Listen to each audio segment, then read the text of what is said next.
Hello everyone, कैसे हैं आप लोग। पिछले वीडियो में हमने एक कविता पढ़ी थी जिसका नाम था ध्वनि, जो कि सूर्यकांत त्रिपाठी निराला जी द्वारा लिखी गई है।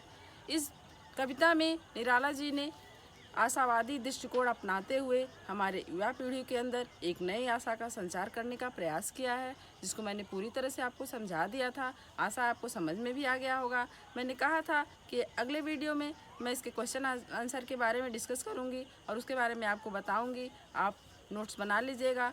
तो आप लोग अपनी अपनी नोट्स बुक लेके तैयार हो जाइए और आइए क्वेश्चन आंसर देखते हैं उसका। कविता के प्रश्न अभ्यास से पहला प्रश्न है, कवि को ऐसा विश्वास क्यों है कि उसका अंत अभी नहीं होगा।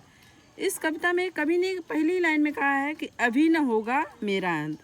तो वहीं से आपका प्रश्न है, कवि को ऐसा विश्वास क्यों है कि उसका अंत अभी नहीं होगा। तो इसका आंसर है, कवि के अंदर जीवन जीने की प्रेरणा, उत्साह और ऊर्जा भरी हुई है। वह युवा पीढ़ी को आलस्य से उबरने और उनमें आशा का संचार करने के लिए दृढ़ संकल्प है। अतः उसे विश्वास है कि हम अपने लक्ष्य को प्राप्त किए बिना उसका अंत नहीं होगा। वह जब अपने लक्ष्य को प्राप्त कर लेगा तभी उसका अंत होगा। कहने का तात्पर्य है कि कवि का अंत क्यों नहीं होगा, वो क्यों ऐसा कह रहा है, क्योंकि वो जो भी लक्ष्य प्राप्त करना चाहता है उसका लक्ष्य क्या है कि हम युवा पीढ़ी को, जो हमारे भारत की युवा पीढ़ी है जो कि आलस्य में है, निद्रा रूपी आलस्य में है, उसे पूर्ण रूप से मैं जागृत करूँगा, उसके अंदर आशा का संचार करूँगा और उसके अंदर ऐसी उम्मीद की किरण जगाऊँगा कि जब तक वह अपने लक्ष्य को पा नहीं लेगा तब तक वह निराशा नहीं होगा, चाहे उसके रास्ते में कितनी भी कठिनाइयाँ आएँ। यही इसका आंसर है कि कवि ने इसीलिए अपने लक्ष्य के प्रति वह इतना ज़्यादा दृढ़ संकल्प है कि मैं इस लक्ष्य को मुझे प्राप्त करना है कि वह सोच रहा है कि मेरा अंत अभी नहीं होगा जब तक मैं अपने लक्ष्य को पूरी तरह से प्राप्त ना कर लूँ। ये इसका आंसर होगा जो मैंने बताया है और ये आप लोग अपने नोटबुक में लिख लीजिएगा। आइए दूसरा क्वेश्चन देखते हैं। फूलों को अनंत तक विकसित करने के लिए कवि कौन कौन सा प्रयास करता है। तो आपने कविता पढ़ी थी, फूलों को अनंत तक विकसित करने के लिए कवि ने कौन कौन सा प्रयास किया।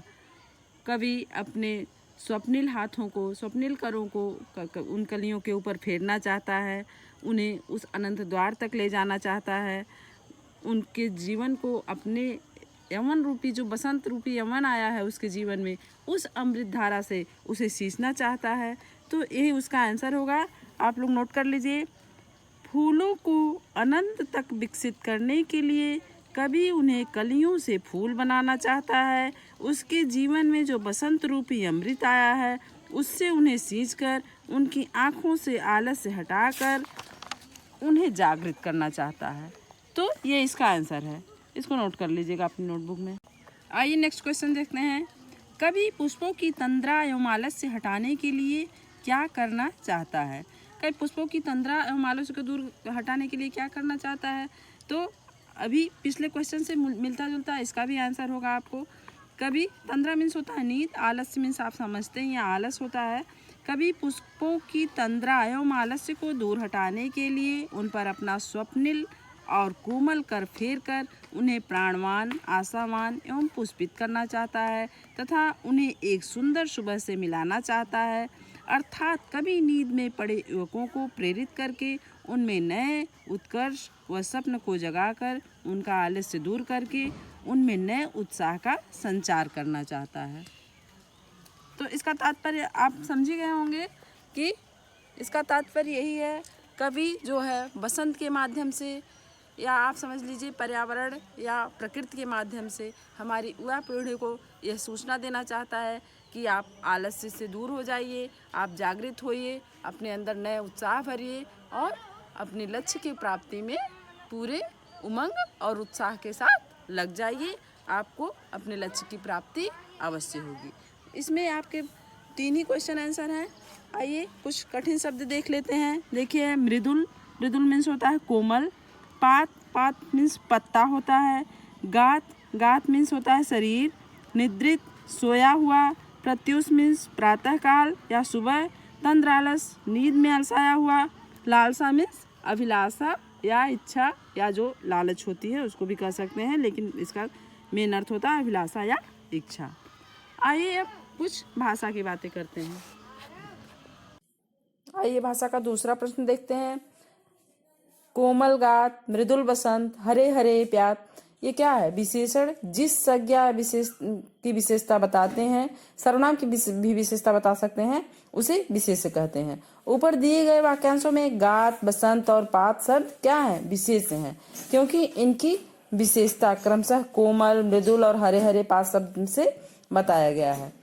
तो इसमें से क्वेश्चन है, हिंदी विशेषणों के सामान्यतः चार प्रकार माने गए हैं। गुणवाचक विशेषण, परिमाणवाचक विशेषण, संख्यावाचक विशेषण और सर्वनामिक विशेषण। तो इन्हीं विशेषणों को आपको अपने वाक्यों में प्रयोग करना है। तो क्वेश्चन हो गया। क्वेश्चन थोड़ा लंबा था, एक बार अच्छे से इसको फिर रीडिंग लगाइएगा तो आपको अच्छी तरह से समझ में आ जाएगा। तो इसका आंसर ऐसे होगा, देखिए, बातों बातों में यह शब्द है तो इसका कैसे वाक्य बनाएंगे? दोस्तों के साथ बातों बातों में कब सुबह से शाम हो गई पता ही नहीं चला। दूसरा वाक्य बनता है इसका रह रह कर। इसका वाक्य कैसे बनाएंगे?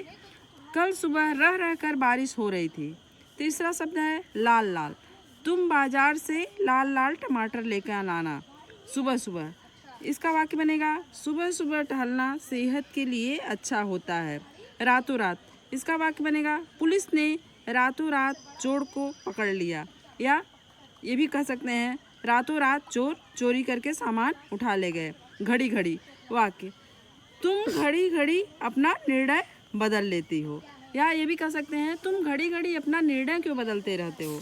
इसको आप अपनी तरह से किसी भी तरह से लिख सकते हैं। मैंने आपको एक उदाहरण या एग्जाम्पल समझा दिया है, और चाहे तो ये भी नोट कर सकते हैं, अन्यथा आप अपने हिसाब से भी बना सकते हैं। Okay, next question. हरे हरे पुष्प पुष्प। देखिए, इसमें एक शब्द एक ही अर्थ में पुनरावृत्ति हुई है। कविता के हरे हरे पात वाक्यांश में हरे हरे शब्द युग्म पत्तों के विशेषण के रूप में प्रयुक्त हुए हैं। यहाँ पात शब्द बहुवचन में प्रयुक्त है। ऐसा प्रयोग भी होता है जब कर्ता या विशेष एक वचन में हो और कर्म या क्रिया या विशेषण बहुवचन में। जैसे वह लंबी चौड़ी बातें करने लगा। यहाँ क्या है? लंबी चौड़ी एक वचन है और बातें बहुवचन है। कविता में एक ही शब्द का एक से अधिक अर्थों में भी प्रयोग होता है। जैसे एग्जाम्पल है, 3 बेर खाती थी वे 3 बेर खाती है। अर्थात जो 3 बार खाती थी, 3 बार जो भोजन ग्रहण करती थी, वो क्या कैसे दिन अपना व्यतीत करती? सिर्फ 3 बेर खाकर। बेर फल होता है, आप जानते होंगे, उसी को अब सिर्फ 3 बेर खाकर रहती है, जो कि 3 बार खाना खाती थी। एक शब्द बेर का 2 अर्थों में प्रयोग हो गया। इससे क्या होता है? इससे वाक्यों में चमत्कार आता है। इसे यमक अलंकार कहते हैं। कभी कभी उच्चारण की समानता से शब्दों की पुनरावृत्ति का आभास होता है, जबकि दोनों 2 प्रकार के शब्द होते हैं। जैसे मन का। इसमें क्या है? देखिए, इसको अपने बुक में ध्यान से देखिए। मन का, ये क्या है? मन अलग लिखा हुआ है, का अलग लिखा हुआ है। तो क्या हुआ? यहाँ इच्छा की बात हो रही है, मन का, हृदय का, और मन का जो है एक साथ लिखा हुआ, मन का एक साथ लिखा हुआ है। तो यहाँ इसका मन का मतलब क्या हुआ? मोतियों की जो माला होती है, मनके की माला, इसको मोती को मन का भी कहते हैं। तो यहाँ क्या हो गया? मन का, अपने हृदय रूपी मन का, हृदय का यहाँ शब्द है मन का, और वो मन का क्या है? मोती। तो इसमें से क्या क्वेश्चन है कि ऐसे वाक्यों को एकत्र कीजिए जिसमें एक ही शब्द की पुनरावृत्ति हो। ऐसे प्रयोगों को ध्यान से देखिए। निम्नलिखित पुनरावृत्त शब्दों को वाक्यों में प्रयोग कीजिए। तो ऐसे शब्द क्या हैं आपके? जैसे बातों बातों में, रह रह कर, लाल लाल, सुबह सुबह, रातों रात, घड़ी घड़ी। इन शब्दों को आपको अपने वाक्यों में प्रयोग करना है। तो इसका आंसर है। प्रश्न हो गया। अब आइए इसका उत्तर देखते हैं। गुणवाचक विशेषण। गुणवाचक विशेषण क्या होता है कि किसी चीज़ के गुण के बारे में बताता है। जैसे यहाँ है अच्छा जूता, सुंदर लड़की। तो ये लड़की की क्या विशेषता है? लड़की का गुण क्या है? कि वह बहुत सुंदर है। जूता क्या है? जूता अच्छा है। तो ये क्या हुआ? उसका गुण हुआ। परिमाणवाचक विशेषण आपने पिछली कक्षाओं में भी पढ़ा होगा, ग्रामर में भी पढ़ा होगा। परिमाण मतलब परिमाण जो माप में आता है। जैसे 2 गज जमीन, 4 किलो आलू, 2 लीटर दूध, 2 लीटर घी। इस चीज़ को जब बोलते हैं तो क्या होता है? ये परिमाण बता रहा है वस्तु की। तो ये परिमाणवाचक विशेषण हो गया। संख्यावाचक विशेषण परिमाणवाचक की तरह होता है, ये संख्यावाची होता है, ये संख्या में किसी चीज़ को बताता है। जैसे 4 अनार, प्रथम मंजिल, 2 कबूतर, ऐसे ये संख्यावाचक हो गया। सर्वनामिक क्या होता है? सर्वनामिक जो होता है, विशेषण के लिए जब सर्वनाम शब्द का हम प्रयोग करते हैं तो वह सर्वनामिक विशेषण होता है। जैसे लाल रिबन, हम कह रहे हैं लाल रिबन, तो लाल क्या है? गुणवाचक विशेषण है। जब हम कहेंगे यह लाल रिबन, तो यह क्या है? सर्वनाम शब्द है, तो इसे क्या कहते हैं? सर्वनामिक विशेषण। वह लड़की बहुत सुंदर है, अभी आपने ऊपर देखा गुणवाचक में सुंदर लड़की, तो यह लड़की के गुण की विशेषता थी। अगर हम कहेंगे वह सुंदर लड़की, तो वह क्या हो गया? सर्वनाम हो गया, तो यहाँ क्या हो जाएगा? सर्वनामिक विशेषण। बस इतना ही आपका आंसर था, और नेक्स्ट वीडियो में मिलते हैं। अगले दिन आपको ग्रामर ही पढ़ाएंगे। Thank you, have a nice day.